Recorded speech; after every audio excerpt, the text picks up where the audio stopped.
بسم الله الرحمن الرحيم الرحمن علم القرآن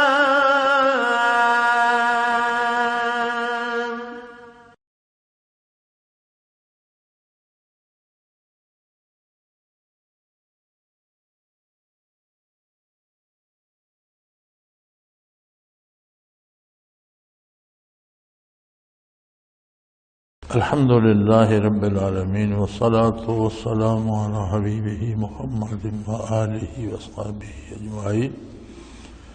أعوذ بالله من الشيطان الرجيم. بسم الله الرحمن الرحيم. قل لا أجد فيما أوحي إلي محرما على طاعم يطعمه إلا أن يكون ميتة أو دما مسفوحا أو لحم خنزير فإنه رجس أو فسق أهل لغير الله به فمن اضطر غير باغ ولا عاد فإن ربك غفور رحيم. وعلى الذين هادوا حرمنا كل ذي ظفر ومن البقر والغنم حرمنا عليهم شحومهما إلا ما حملت ظهورهما أو الهوايا أو ما اختلط بأزم ذلك جزيناهم ببغيهم وإنا لصادقون. فإن كذبوك فقل ربكم ذو رحمة واسعة ولا يرد بأسه عن القوم المجرمين. سيقول الذين أشركوا لو شاء الله ما أشركنا ولا آباؤنا ولا حرمنا من شيء كذلك كذب الذين من قبلهم حتى ذاقوا بأسنا. قل هل عندكم من علم فتخرجوه لنا إن تتبعون إلا الظن وإن أنتم إلا تخرصون. قل فلله الحجة البالغة فلو شاء لهداكم أجمعين. قل هلم شهداءكم الذين يشهدون أن الله حرم هذا فإن شهدوا فلا تشهد معهم ولا تتبع أهواء الذين كذبوا بآياتنا والذين لا يؤمنون بالآخرة وهم بربهم يعدلون. اللهم سبحانك لا علم لنا إلا ما علمتنا إنك أنت العليم الحكيم. مولاي صل وسلم دائما ابدا على حبیبک خیر الخلق کلہم.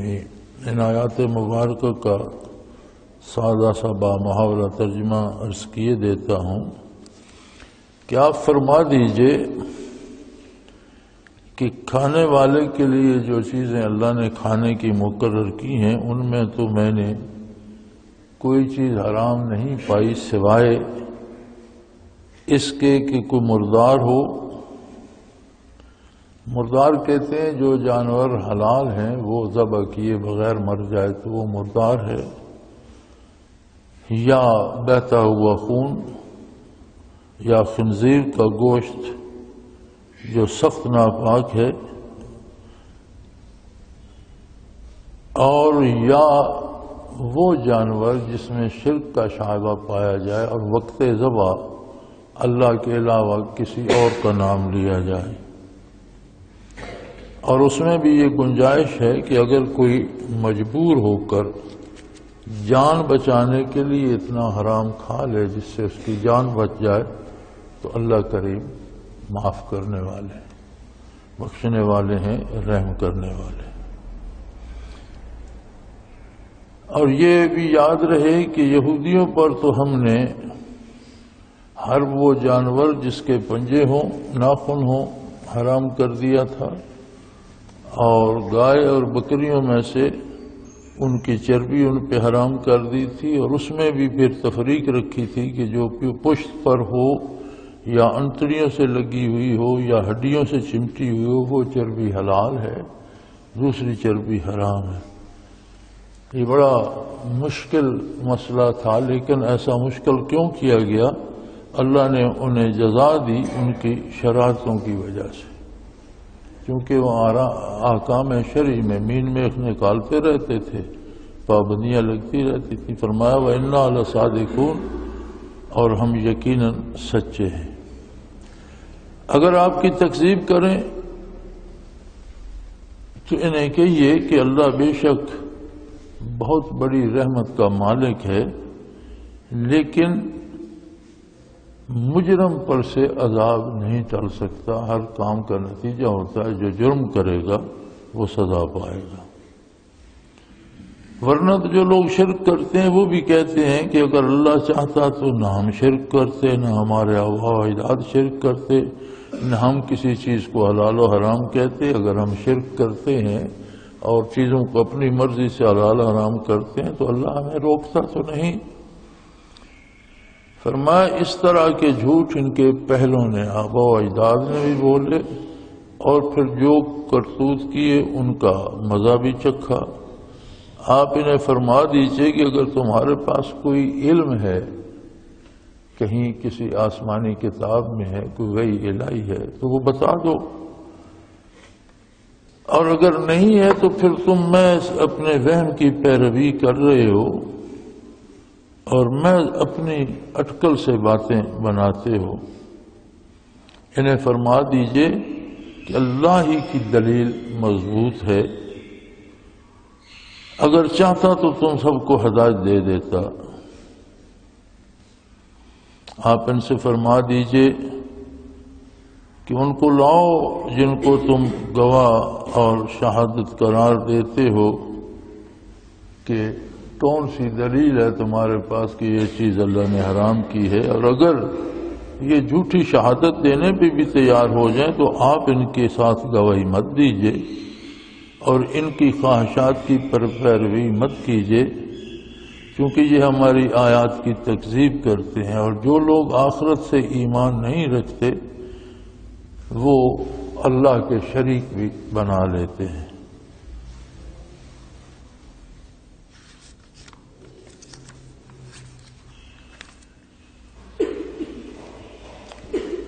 حلت و حرمت کی بات چل رہی تھی، تو چیزیں حلال یا حرام کرنے کا اختیار بھی اسی ہستی کو ہے جس نے چیزیں پیدا کی ہیں، جو مالک ہے۔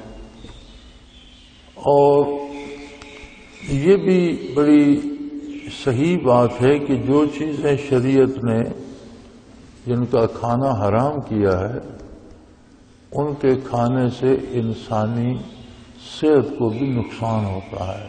یہ بڑی خوبصورت بات ہے کہ شریعت نے کوئی ایسی چیز جو انسان کے حق میں مفید ہو وہ حرام نہیں فرمائی، وہ چیزیں حرام فرمائی ہیں جو کھانے کے لیے نہیں ہیں۔ لیکن لوگوں کی عادت ہے کہ وہ اپنی اغراض فاسدہ کو پورا کرنے کے لیے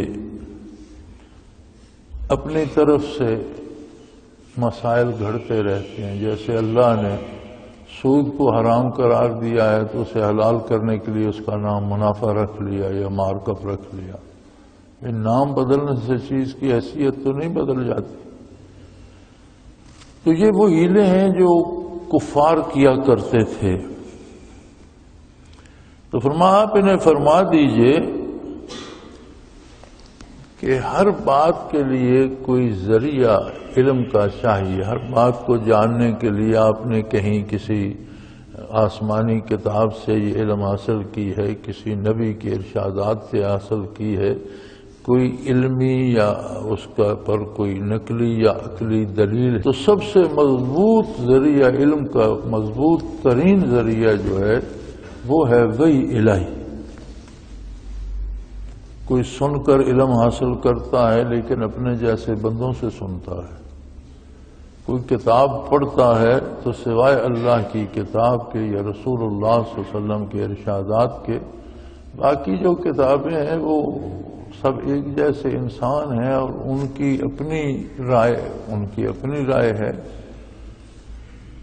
وزن جو ہے وہ ارشادات نبوی میں ہے کہ نبی کریم صلی اللہ علیہ وسلم دین کے بارے جو ارشاد فرماتے ہیں آپ کی حدیث بھی وحی الہی ہے۔ ما ینطق عن الہوی ان ہوا الا وحی یوحی، آپ اپنی مرضی سے ارشاد نہیں فرماتے بلکہ جو اللہ کریم کا حکم ہوتا ہے وہی ارشاد فرماتے، یا پھر براہ راست وحی الہی ہے قرآن کریم۔ تو آپ انہیں فرما دیجئے کہ مجھ پر وحی آتی ہے اور وہی نے مجھے یہ بتایا ہے کہ حلال جانوروں میں صرف وہ حرام ہے جو اللہ کے نام کے بغیر مر جائے، جس پر اللہ کے نام کی تکبیر نہ پڑھی جائے اور مردار ہو جائے وہ حرام ہے، یا دم مسفوح بہتا ہوا خون جو ذبح کے وقت نکلتا ہے وہ خون حرام ہے۔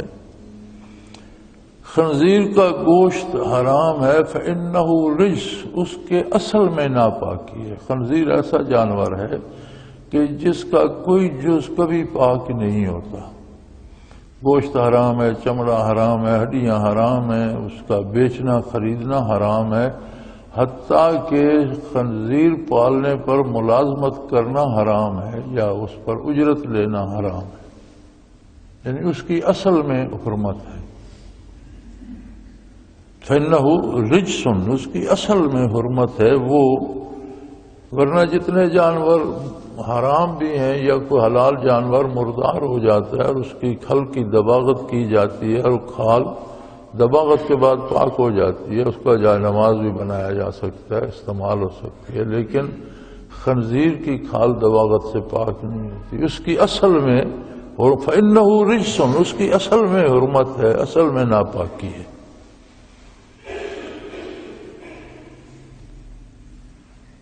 او فسقن الا لغیر اللہ بہ، یا یہ جرم ہے کہ کوئی اللہ کے نام کے علاوہ کسی اور کا نام وقت ذبح جانور پر لے تو یہ شرک بھی ہے اور وہ جانور بھی حرام ہو جاتا ہے۔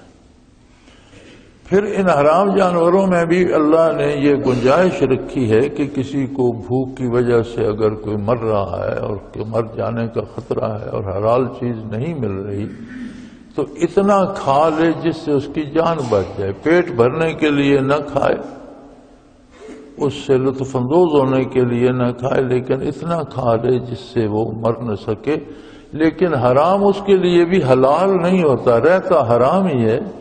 جان بچانے کی حد تک کھا لے گا تو اللہ غفور الرحیم ہے، بخشنے والا رحم کرنے والا ہے، اسے بخش دے گا، اس کی سزا نہ دے گا۔ لیکن یہ نہیں کہا جا سکتا کہ اس اضطرار میں حرام حلال ہو جاتا ہے، حرام حلال اس کے لیے بھی نہیں ہوتا، کھاتا حرام ہی ہے لیکن اس حرام کھانے پر اسے سزا نہیں دی جائے گی۔ یہ بڑی عجیب بات ہے کہ انسان اپنی خواہشات کے لیے احکام الہی کو موڑنے کی کوشش کرتا ہے، اور کفر میں یہی مصیبت ہے۔ حق یہ ہے کہ جو حکم اللہ و اللہ کے رسول کا ہو اسے بلا چوں چراں تسلیم کیا جائے، لیکن یہود کی عادت بحث کرنے کی تھی۔ جب موسیٰ علیہ السلام کوئی حکم بتاتے تو اس میں مین میخ نکالتے، پھر یہ کیوں ہے، پھر ایسا کیوں ہے، پھر یہ بتاؤ، آگے باتیں بناتے جاتے ہو، جتنی آگے باتیں بناتے اتنی پابندی لگتی جاتی۔ تو فرمایا ان پر ہم نے پنجوں والے جانور حرام کر دیے اور بھیڑوں بکریوں میں سے ان کی چربی ان پر حرام کر دی، اور پھر چربی میں بھی علت و حرمت بنا دی کہ جو پیٹھ کے اوپر ہے وہ حلال ہے، یا جو انتڑیوں کے ساتھ لگی ہوئی ہے وہ بھی حلال ہے، جو ہڈی کے ساتھ لگی ہوئی ہے وہ بھی حلال ہے، باقی حرام ہے۔ اب ایک جانور ذبح کرو، اس میں سے کتنی محنت کر کے وہ چیزیں الگ کرنی پڑیں گی۔ تو فرمایا ان پر اتنی سختی کیوں کی گئی؟ ذالک جزیناہم ببغیہم، یہ ان کی اپنی شرارتوں کی وجہ سے کی گئی، یہ اطاعت نہیں کرنا چاہتے تھے، جرا کرتے تھے، تو جتنی جرا کرتے تھے اتنی پابندیاں لگتی چلی جاتی تھی۔ اور یہ بڑی عجیب بات ہے، فرماتے ہیں کہ علماء حق سے یا بزرگوں سے کوئی بات سنتے ہو تو اسے سمجھنے کی کوشش ضرور کرو، کوئی چیز سمجھ میں نہیں آئی تو سمجھنے کے لیے سوال ضرور کرو، لیکن جرا کرنے کے لیے شرارتاً سوال نہ کیے جائیں۔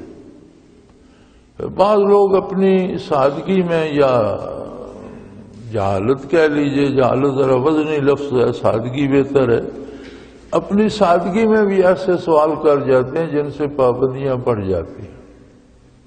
مثلا کسی کو شیخ نے کہہ دیا درود شریف پڑھا کرو، اب وہ کوئی درود شریف پڑھے، کتنی بار پڑھے، اللہ کرے گا اس پر اللہ کی رحمت ہوگی، اس کا مسئلہ حل ہو جائے گا۔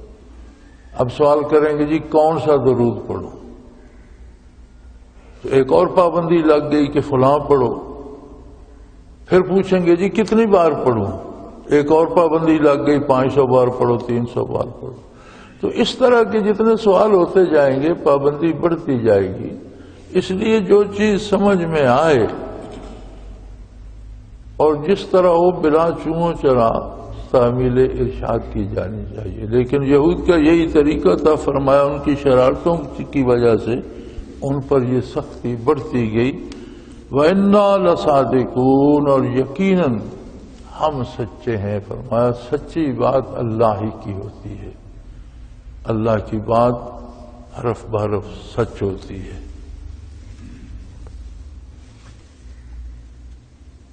اور پھر اگر یہ آپ کے احکام نہ مانیں، آپ کی تکذیب کریں، انکار کر دیں آپ کی بات کو ماننے کا، اور انکار کرنے کا بھی عجیب طریقہ ہے۔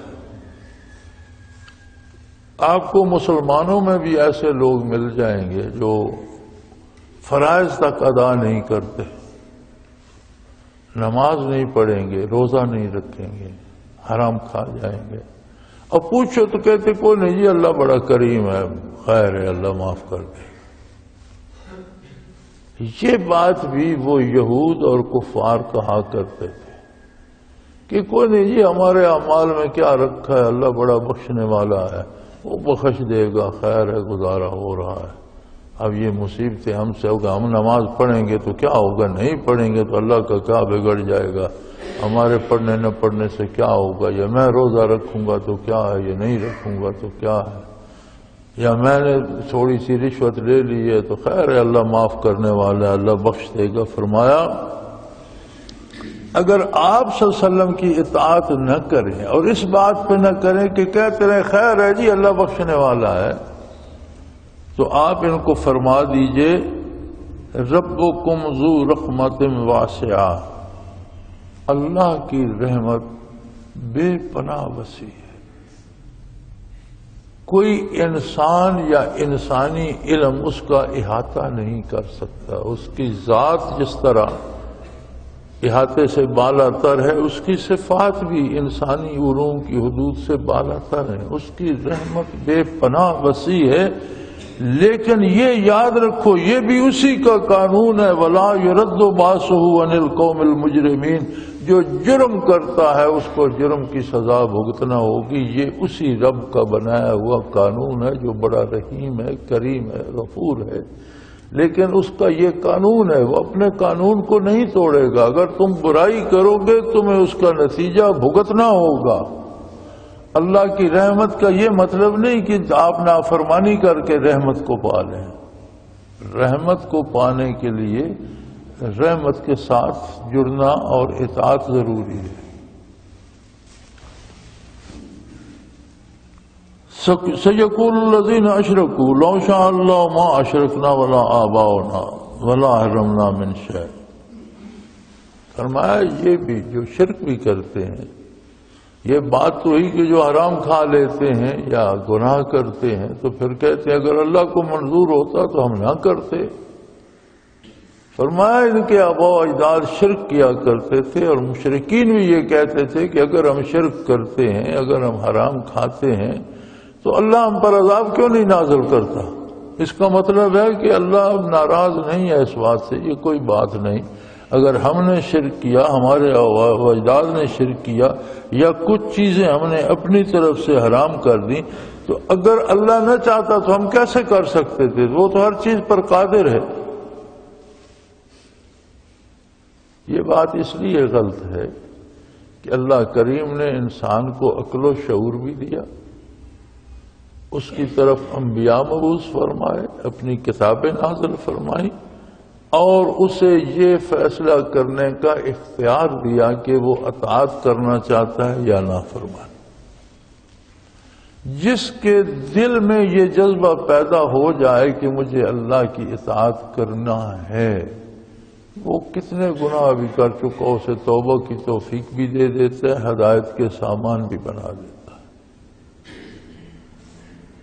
اور جس کے دل میں یہدی الیہ من ینیب، انابت ہوتی ہے دل کے اندر آرزو کا پیدا ہونا کہ مجھے اللہ کی اطاعت، جس کے دل میں خلوص سے یہ بات آ جائے مجھے اللہ کی اطاعت کرنی ہے، اس کے لیے بڑے راستے کھول دیتا ہے جو اسے اطاعت کی طرف لے جاتے ہیں۔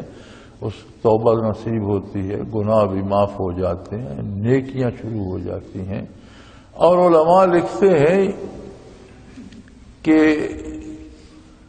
اسے نیک لوگوں کا، اہل اللہ کا، بھلے لوگوں کا ساتھ نصیب ہو جاتا ہے تاکہ وہ اس کی رہنمائی کر سکے۔ لیکن اگر وہ یہ فیصلہ نہ کرے اور چاہے کہ اپنی مرضی سے جیے تو پھر وقت مقررہ تک اس کے پاس مہلت ہے، جب تک دنیا میں ہے، دنیاوی زندگی ہے، تب تک جو جی چاہتا ہے کر لے، پھر اسے اللہ کی بارگاہ میں جانا ہے۔ اور یہ اصول مت بھولو کہ نافرمانی کر کے انعام کوئی نہیں پا سکے گا۔ کذالک کذب الذین من قبلہم، ان سے پہلوں نے بھی یہی جھوٹ بولا کہ اگر ہم بتوں کی پوجا کرتے ہیں یا ہم وہ چیزیں جو شریعت نے حرام کی ہیں انہیں حرام نہیں سمجھتے یا حلال کو حرام بنا دیتے ہیں تو کیوں نہیں ہم پر عذاب آ جاتا؟ اگر عذاب نہیں آتا تو اس کا مطلب ہے کہ اللہ کو بھی یہ پسند ہے۔ اب یہ بڑی عجیب بات ہے کہ اللہ کو نافرمانی کیسے پسند ہے؟ بات پسند کی نہیں، بات اس کے علم اور حلم کی ہے، اس جانتا ہے، وہ اس نے مہلت دی ہے انسان کو اور اس مہلت تک اس کے پاس وقت ہے، آخر اسے اللہ کے حضور پیش ہونا اور ایک ایک بات کا جواب دینا پڑے گا۔ فرمایا ان کے پہلے جو کہتے تھے اس طرح، ان کے انجام سے یہ بے خبر ہیں کیا؟ ان کا کیا حشر ہوا؟ حتی ذاقوا باسنا، ان پر عذاب آئے، انہوں نے عذاب کا مزہ چکھا، تباہ ہو گئے، قوموں کی قومیں، کوئی غرق ہو گیا، کسی پر آگ برسی، کسی کو پانی میں ڈبو دیا گیا، کوئی زمین میں دھنس گیا، اور قوموں کی قومیں تباہ ہو گئیں۔ کفر و شرک اور برائی پر کوئی بھلا نتیجہ مرتب نہیں ہوتا۔ یہ جھوٹ ان کے پہلوں نے بھی بولا تھا، حتی ذاقوا باسنا، حتیٰ کہ انہوں نے ہمارے عذاب کا مزہ چکھا۔ قل هل عندکم من علم فتخرجوہ لنا، انہیں فرما دیجئے کہ میرے پاس تو علم ہے، جو بات میں کر رہا ہوں وہ وحی الہی سے کر رہا ہوں، اور علم کے سارے ذرائع میں سب سے مضبوط ذریعہ علم وحی الہی ہے، اللہ کا نبی جو براہ راست اللہ سے علم حاصل کرتا ہے۔ تمہارے پاس کیا دلیل ہے؟ کوئی علمی دلیل ہے تمہارے پاس؟ ان تتبعون الا الظن وان انتم الا تخرصون، تم صرف محض اپنے گمان کی اور وہم کی پیروی کر رہے ہو اور اللہ پر جھوٹ بول رہے ہو، اپنی طرف سے باتیں بنا کے اللہ کے ذمہ لگا رہے ہو۔ یہ بڑی سمجھنے والی بات ہے کہ وہ افعال جنہیں نبی کریم صلی اللہ علیہ وسلم نے کرنے کا حکم نہیں دیا یا حضور سے ثابت نہیں ہے، صحابہ کرام سلف صالحین سے ثابت نہیں ہے کہ یہ دین ہے، انہیں ثواب کی نیت سے کرنا یہ اللہ پر جھوٹ باندھنا ہے۔ ہماری ایک مصیبت یہ ہے کہ یا تو ہم اللہ کی اطاعت کی طرف نہیں آتے، اس میں بہت ساری کمی رہ جاتی ہے، یا پھر جب عبادات کرنے لگتے ہیں، نماز روزے کی توفیق ہوتی ہے تو اس میں بہت سی ایسی باتیں شامل کر لیتے ہیں جن کا شریعت میں کوئی وجود نہیں۔ کام دو چار طرح سے ہیں، کچھ فرض ہیں، اس کے بعد سنت ہے، واجب ہے، واجب کے بعد سنت ہے حضور اکرم صلی اللہ علیہ وسلم کی، سنت کے بعد مستحبات ہیں، ایسے کام ہیں جن کا کرنا اچھا ہے، نہ کیا جائے تو جرم نہیں ہے۔ مستحبات کے بعد مباحات ہیں، ایسے کام جن کے کرنے کی اجازت ہے، مباح کام جو بندہ کر سکتا ہے۔ مثلا اب کھانے جس طرح کے ہم آج پکاتے ہیں اس طرح کے تو حضور کے زمانے میں نہیں تھے، لیکن یہ کوئی پابندی نہیں ہے کہ جس طرح کھانے اس زمانے میں ویسے ہی یہ مباح ہے جیسے۔ لیکن اگر کوئی ایک کھانا آپ کہیں کہ یہ کھانا جو ہے اس کو اس طرح بنانا بڑا ثواب ہے، تو اس کے لیے آپ کو ثابت کرنا پڑے گا کہ حضور نے فرمایا ہے کہ یہ کھانا بنانا ثواب ہے۔ اگر نہیں تو پھر آپ اسے ثواب کہہ کر اللہ کریم پر الزام لگا رہے ہیں۔ اللہ نے نہیں فرمایا، اللہ کے نبی نے نہیں فرمایا، آپ اسے کیسے کہتے ہیں؟ تو یہ اتنی بڑی بات ہے جسے ہم سمجھتے ہی نہیں، جس کی ہم پرواہ نہیں کرتے، لیکن کسی کام کو کوئی دعا طریقہ ہے مانگنے کا یا صلاۃ و سلام پڑھنے کا یا نوافل پڑھنے کا یا عبادات کا یا معاملات کا لین دین کا یا برادری رشتہ داری میں معاملات کا ایک دوسرے سے برتنے کا، تو مباحات اس میں بہت سارے ہیں، اجازت ہے، لیکن یہ کہنا کہ یہ کام کرنا ثواب ہے، اس کے لیے سند چاہیے قرآن سے، حدیث سے، علماء حق سے، سلف صالحین سے کہ یہ اللہ و اللہ کے رسول کا ارشاد ہے۔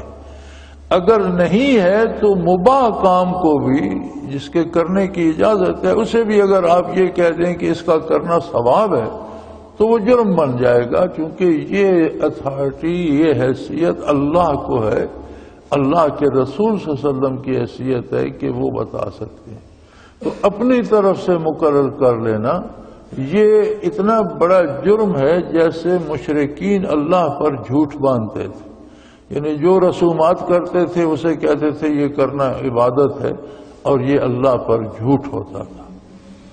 تو ہمارے زمانے میں اس میں بھی بہت کمزوری آئی ہے، اس چیز کا ہمیں کوئی احساس نہیں ہوتا، کوئی ادراک نہیں ہوتا، اور بڑی عجیب بات ہے۔ روز میرا تو لوگوں سے سابقہ ہوتا ہے، ملتے بھی ہیں، خط لکھتے ہیں، ای میلز بھی آتی ہیں، ٹیلی فون بھی آتے ہیں، کہتے کیا ہے؟ کچھ لوگ کہتے ہیں جی ایسا کرنا ثواب ہے۔ اب جب پوچھا جائے وہ کچھ لوگ کون ہیں، کسی ایک کا نام بتاؤ، کسی کا نام نہیں بتا۔ یہ کوئی تک بھی ہے کسی چیز کو حلال حرام یا ثواب نہ ہونا کہنے کی کہ آپ کسی بندے کا نام نہیں جانتے؟ ویسے ہی کہتے ہیں لوگ، کہتے ہیں لوگ کون ہے، کہنے والا کون ہے؟ کوئی عالم ہے، اس کے پاس کوئی شرعی دلیل ہے، پھر تو بات قابل توجہ ہے۔ تو ایسے ہی کہہ دیں گے جی مجھے کچھ لوگوں نے کہا ایسا کرو، یہ کوئی بات ہے بھلا کرنے کی؟ اگر آپ کو لوگ دنیا کے معاملے میں کہیں تب تو آپ نہیں کرتے۔ کوئی آپ سے کہے کہ گھر سے پیسے اٹھا کر باہر پھینکو تو پھینک آئیں گے، کوئی کہے کہ اپنا کرتا سامنے سے پھاڑ دو کو پھاڑ دے گا۔ دنیا کے معاملے میں تو آپ بڑے ذہین ہیں کہ کوئی بات دنیا کا کوئی مشورہ دے تو ہم کہتے ہیں تم کون ہوتے ہو میری بات میں دخل دینے والا، میرا معاملہ ہے میں خود سمجھ لوں گا۔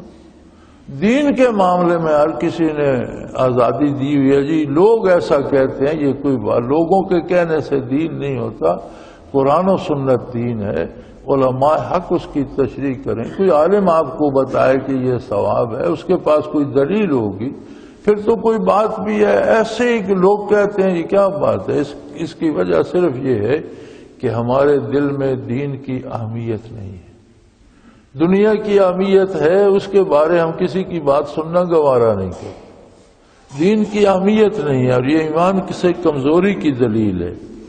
تو فرمایا یہ محض ظن اور گمان کی پیروی کرتے ہیں اور اللہ پر جھوٹ باندھتے۔ تو یہ کہنا کہ یہ بھی ثواب ہے اگر وہ شرعن ثابت نہیں ہے تو یہ اتنا بڑا جرم ہے کہ کہنے والا اللہ پر جھوٹ بول رہا ہے۔ اب قیامت کو جواب دینے کی باری آئے گی تو پتہ چلے گا۔ اور میرے حبیب نے فرما دیجئے فَلِلَّهِ الْحُجَّةُ الْبَالِغَةُ، فرما دیجئے کہ سب سے غالب دلیل اللہ کی، اللہ خالق ہے سب کا، مالک ہے سب کا، عالم ہے، ہر چیز کو جانتا ہے، اس کا علم حضوری ہے، حاضر و ناظر ہے، ہمہ وقت ہر جگہ ذاتی طور پر جانتا ہے، لہذا جو بات اس کی بارگاہ سے ارشاد ہوتی ہے وہ ہمیشہ مضبوط ترین دلیل وہی ہوتی ہے، غالب دلیل وہی ہوتی ہے۔ اور اگر چاہتا تم سب کو ہدایت دے دیتا، یہ بات تم سب کی سمجھ میں آ جاتی، لیکن نہ تم نے اس سے خواہش کی نہ اس نے تمہیں ہدایت دی۔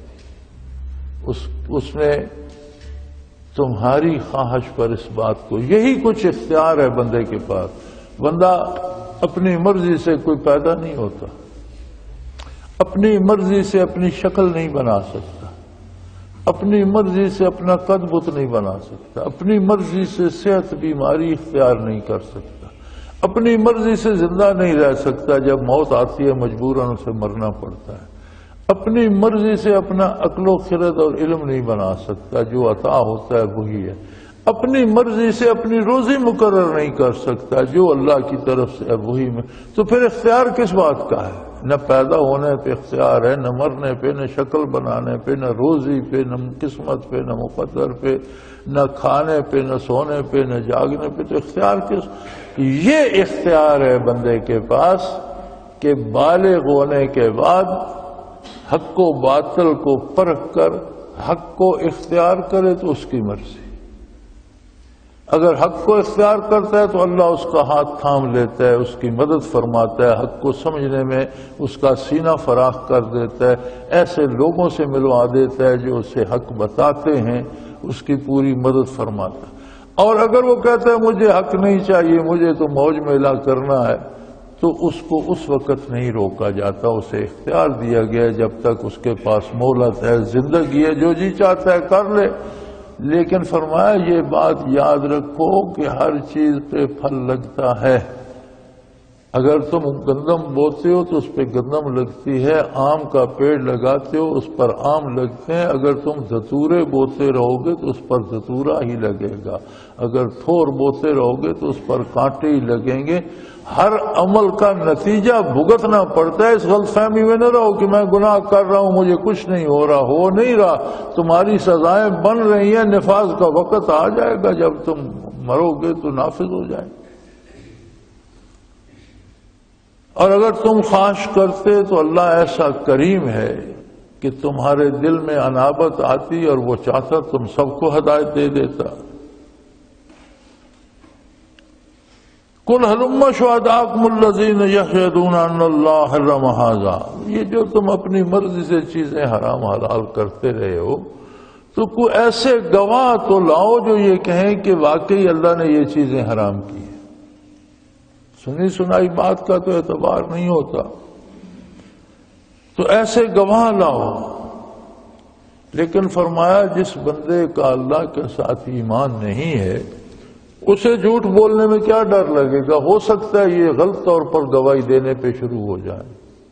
اور اب تو ایسا دور آ گیا ہے کہ ہم نے مسلمانوں کو بھی دیکھا ہے کہ جھوٹ پر گواہی دیتے ہیں اور اس پر قرآن شریف کی قسم بھی لے لیتے ہیں، اللہ کی قسم بھی لے اور جھوٹ بول رہے ہوتے ہیں، اور انہیں خود پتہ ہوتا ہے میں جھوٹ بول رہا ہوں۔ فرمایا میرے حبیب اگر یہ کافر اور مشرک اپنے کفر و شرک پر جھوٹی گواہی دینے بھی لگ جائیں آپ ان کی گواہی قبول نہ کیجیے، فلا تشہد معہم، ان کے ساتھ اس گواہی میں آپ شریک نہ ہوں، ان کی بات قبول نہ کیجیے۔ ولا تتبع اہواء الذین کذبوا بآیاتنا، اور جو لوگ میرے احکام اور میری آیات کا انکار کرتے ہیں آپ ان کی بات ہرگز نہ مانیے۔ ایک اصول بتایا اپنے حبیب صلی اللہ علیہ وسلم کو کہ میرے حبیب جو میری بات نہیں مانتا آپ اس کی بات مت مانیں۔ اب یہ فرمایا تو حضور صلی اللہ علیہ وسلم کو گیا ہے، لیکن پوری نوع انسانی کے لیے میرے اور آپ کے لیے بھی یہ بڑا اصول ہے کہ جب ہم کسی کی بات مانتے ہیں تو ہمیں یہ دیکھنا چاہیے کہ یہ اللہ کی بات مانتا۔ یہ روز ہمارے ساتھ دھوکہ ہوتا ہے، ٹھگی ہوتی ہے، لوگ لاکھوں روپے لے جاتے ہیں انکار کر دیتے ہیں میں نے تم سے نہیں لیے تھے، دیتے نہیں ہیں۔ کیوں ہوتا ہے؟ ہم جھوٹوں پر اعتبار کرتے ہیں، جو اللہ کی اطاعت نہیں کرتے ان پہ ہم اعتبار کرتے ہیں، وہ ہم سے دھوکہ کر جاتے ہیں۔ کتنا خوبصورت اللہ نے اصول بتایا کہ جو میری بات نہیں مانتا تم اس کی بات مت مانو، اس پر اعتبار مت کرو۔ تو یہ ارشاد تو حضور نبی کریم صلی اللہ علیہ وسلم کو ہوا اور عقیدے کے معاملے میں ہوا، لیکن یہ اتنا خوبصورت اصول ہے کہ زندگی کے ہر معاملے میں اپنایا جانا چاہیے۔ اور ویسے بھی اہل حق فرماتے ہیں کہ کسی سے دوستی کرنے سے پہلے یہ دیکھ لو کہ وہ اللہ سے اس کی دوستی ہے۔ اگر وہ اللہ کا فرما بردار نہیں ہے تو تم اس سے دوستی کر کے کیا حاصل کرو گے؟ جو اللہ سے وفا نہیں کرتا وہ تم سے وفا کرے گا۔ اور یہ ایسے بد نصیب ہیں، یہ اتنی دلیری سے جھوٹ کیوں بولتے ہیں، جھوٹی قسمیں کیوں کھا جاتے ہیں، اور پھر ایسے اللہ پر جھوٹ کیوں بولتے ہیں؟ جو کام کرنے کا اللہ نے حکم، جس کو اللہ نے حرام قرار نہیں دیا یہ حرام قرار دیتے ہیں، جس کام کا اللہ نے حکم نہیں دیا یہ کہتے ہیں یہ اللہ کا حکم ہے۔ اللہ پر جھوٹ بولتے ہیں، اس پر قسمیں بھی کھاتے ہیں۔ فرمایا اس لیے لا یؤمنون بالآخرہ، ان میں دو خامیاں ہیں۔ ایک خامی تو یہ ہے کہ انہیں آخرت کا یقین ہی نہیں ہے، سنا سنایا ہوا ہے انہوں نے لیکن انہیں یقین نہیں ہے۔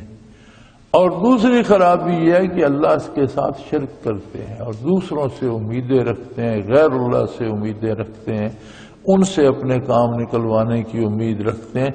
اور جسے آخرت پر یقین نہیں اور شرک میں مبتلا ہے وہ کوئی جھوٹ بھی بول سکتا ہے، اس کا اعتبار کرنے کا کیا فائدہ؟ تو آخر دعوانا ان الحمدللہ رب العالمین۔ اللہ اللہ اللہ اللہ اللہ اللہ اللہ اللہ۔